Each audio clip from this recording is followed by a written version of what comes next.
I was thinking about the apology video I made, and it's just been nagging me ever since because I feel like I was just too vague in what I was referring to.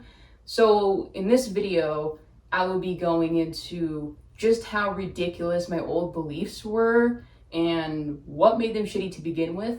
Getting into the topic of internalized racism to start this off, a lot of what I'll be discussing will be more about the Black and white community, since I can't really speak on how internalized things are for other minority groups. So I'll only be talking about what's relevant to me. In my older videos 2 years ago, I would say dumb shit about black people by saying the 1350 stuff along with the IQ nonsense, and also doing blackface as a joke, a really unfunny joke that wasn't necessary to make in the first place.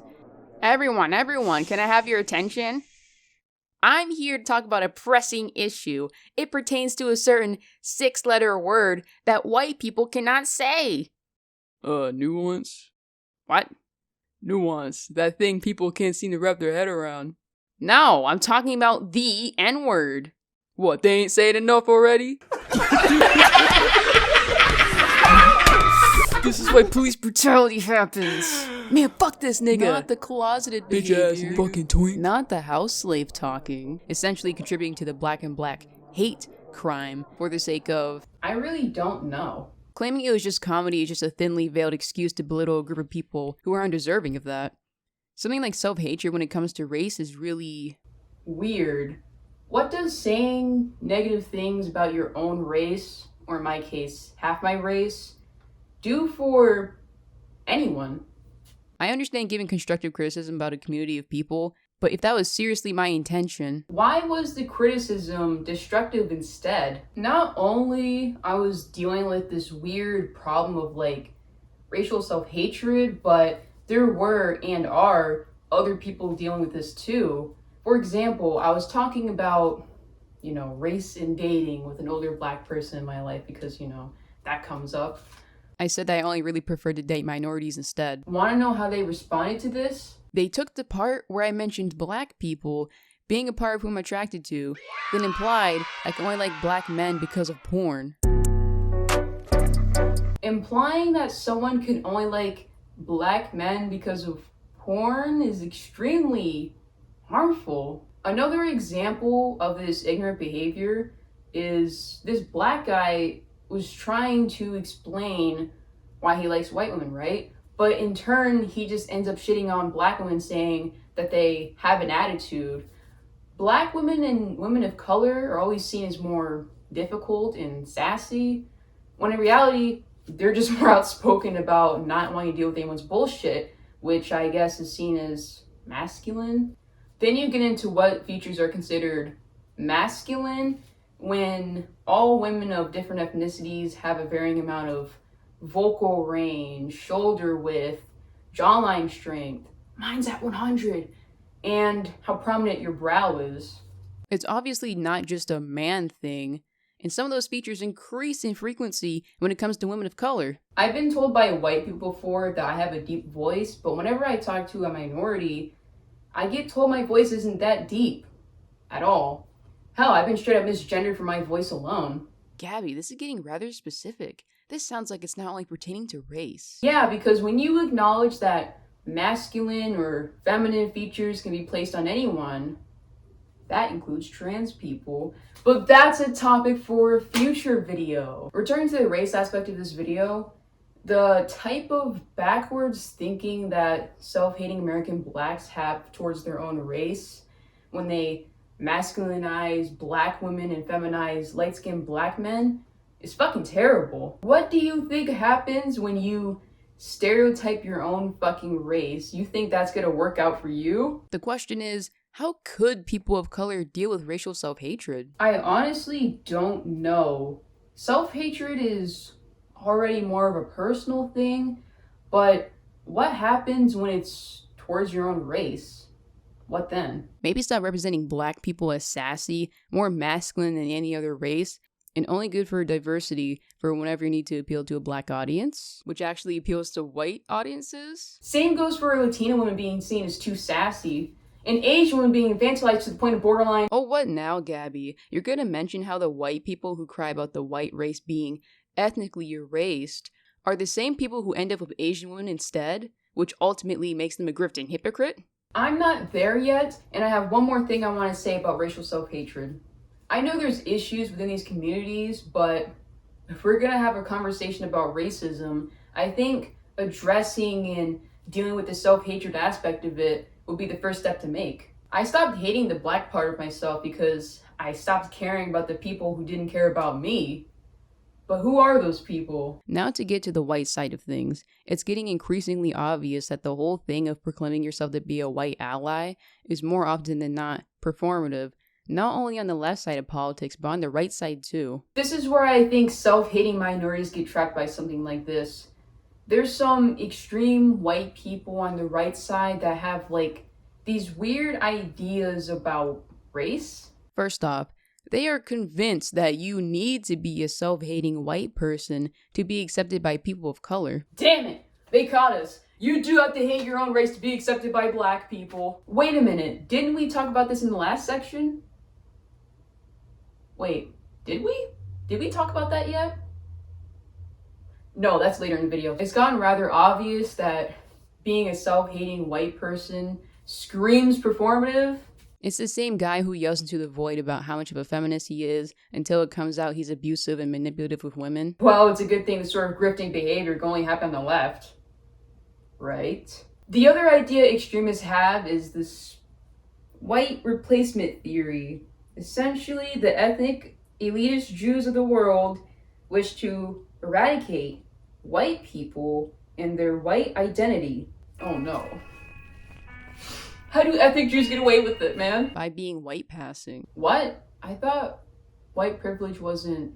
Gabby, don't be stupid. White privilege doesn't exist, except for ethnic Jews and only them. Yes, I have realized that believing in anti-Semitic shit, no matter how many times these people claim it's not anti-Semitic, is not only a waste of time, but a bad way of spending said time. I apologize for this too. Now, if it isn't obvious, I'm mainly talking about Western whites. A part of this theory is that America is becoming a melting pot. I'm convinced that the people who say this would rather self-victimize, something they accuse people of color doing, rather than just admit that their culture only consists of Walmart and McDonald's. I mean, hell, do I have to say how America came to be in the first place? Religious freedom.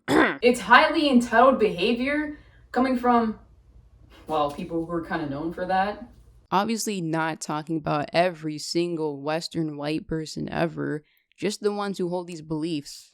The reason why I bring this all up isn't just to shit on people with dumb beliefs. It's because I used to hold those beliefs as well. Yeah, I got me into thinking that shit was real because I was a self-hating light-skinned black person who was emotionally immature and couldn't see things beyond their surface fucking level. I wanted to get in more depth about the topics I once spoke on to challenge my own beliefs and show just how fragile and pointless they were.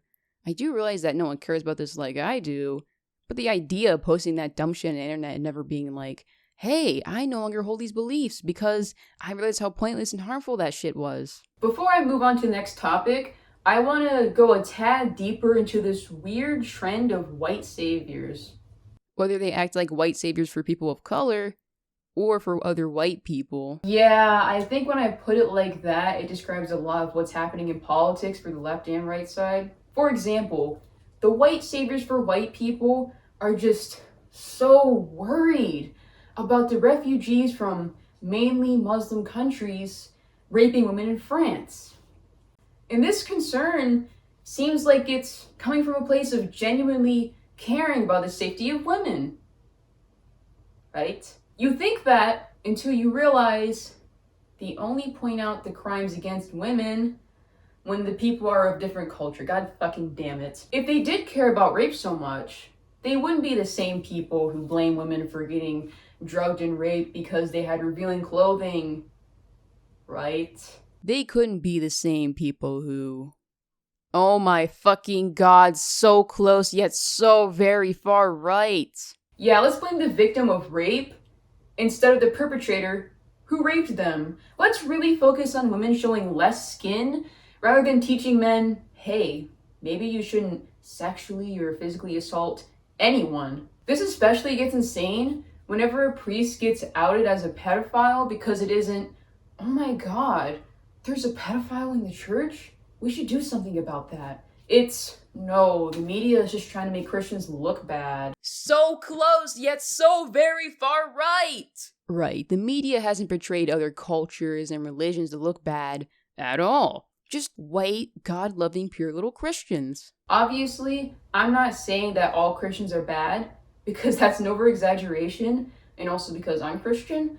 But if you're gonna criticize other cultures for the shitty things that happen, you need to be more than willing not to defend every single thing your religion or culture does. Stop throwing your whole identity into it. My goodness, can you believe I used to believe any of this so far? I will go into more detail about previously being a Catholic in the next video because the topics for that is better suited for it. I do understand that there are minorities who are conservative or whatever, but getting to this point of the far right really doesn't make any sense. I mentioned this in passing in the video. I said that I stopped caring about a group of people who didn't care about me. Which brings me to the topic of tokenism.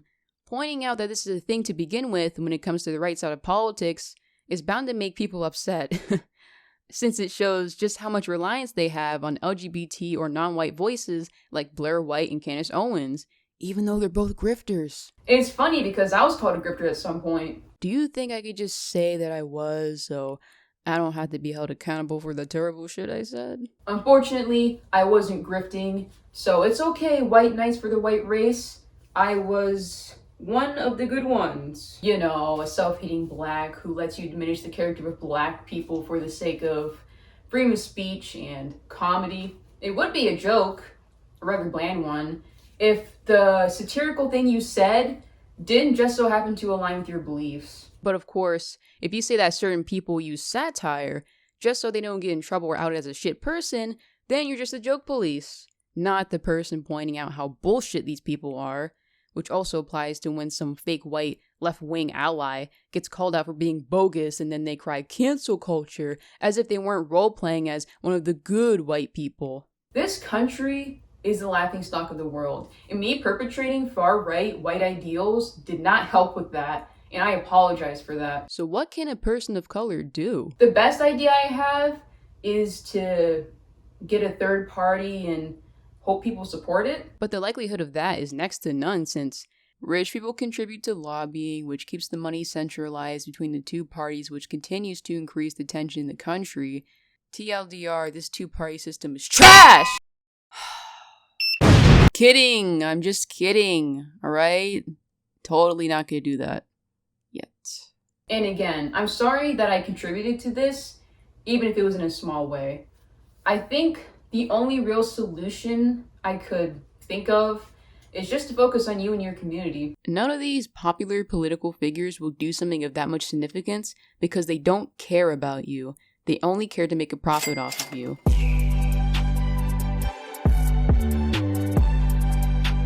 So go support small businesses near you. Pull up 13 colonies, make a neighborhood militia so you won't have to rely on the shitty police. And encourage each other to not say hateful things about your own race. Hell, if you have a hard time socializing, just make sure your own mental health's in good condition. This all sounds like small scale stuff and maybe not the cool revolution you want to invoke in the near future, but how are we going to get anything done if we don't apply that energy to ourselves? This was longer than I initially expected, so I'll be talking about homophobia and transphobia in the next videos because when you get down to the specifics, they kind of go hand in hand. Oh, I'm so sick of these homosexual crybabies wanting a safe space. We live in the real world, buddy, and the real world does not care about your feelings. Anyway, when should we make that all-white ethno-state?